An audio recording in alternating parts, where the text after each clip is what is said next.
और ब्रेक के बाद स्वागत है आपका। खबर जयपुर से। यहां पर पीएचडी में भ्रष्ट इंजीनियर्स का एक और बड़ा कारनामा सामने आया है। एसीबी इंजीनियरिंग के रजिस्ट्रेशन निरस्त करने की फाइल गायब हो चुकी है।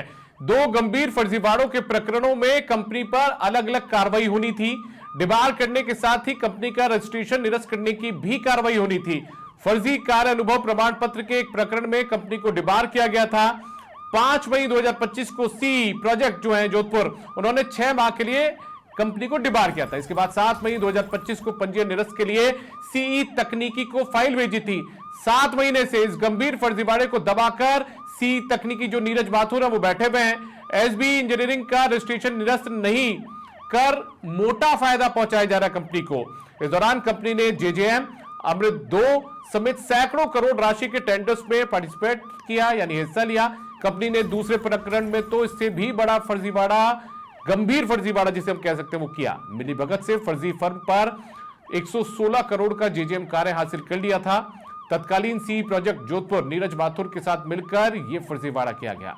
मामले की शिकायत की जांच में सी नीरज माथुर के सामने ये फर्जीवाड़ा था वो उजागर हो गया था, लेकिन सी नीरज माथुर ने 6 महीने तक कंपनी के खिलाफ कार्रवाई नहीं की।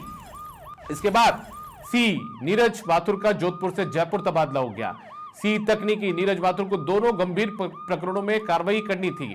गंभीर फर्जीवाड़ों के दोनों प्रकरणों में कंपनी का रजिस्ट्रेशन निरस्त किया जाना था, लेकिन जो ये सी तकनीकी है नीरज माथुर जिनका जिक्र हम कर रहे हैं, उनके पास कार्रवाई की फाइल नहीं पहुंची। ऐसे में सवाल यह उठता है कि आखिर 7 महीने से कंपनी के खिलाफ कार्रवाई जो की जानी है उसकी फाइल कहां है? आखिर पीएचडी में इस गंभीर फर्जीवाड़े का कौन असली मास्टरमाइंड है? जानकारी के होने के बाद भी पीएचडी मंत्री कन्हैयालाल चौधरी भी मामले में आखिर क्यों मौन साधे हुए हैं, या फिर उन्हीं के संरक्षण में पीएचडी में ये फर्जीवाड़े का खेल जो है वो चल रहा है?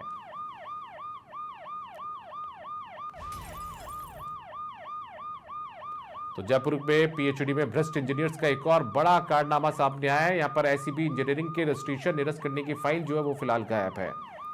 दो गंभीर फर्जीवाड़ों के प्रकरणों में कंपनी पर अलग अलग जो कार्रवाई वो होनी थी।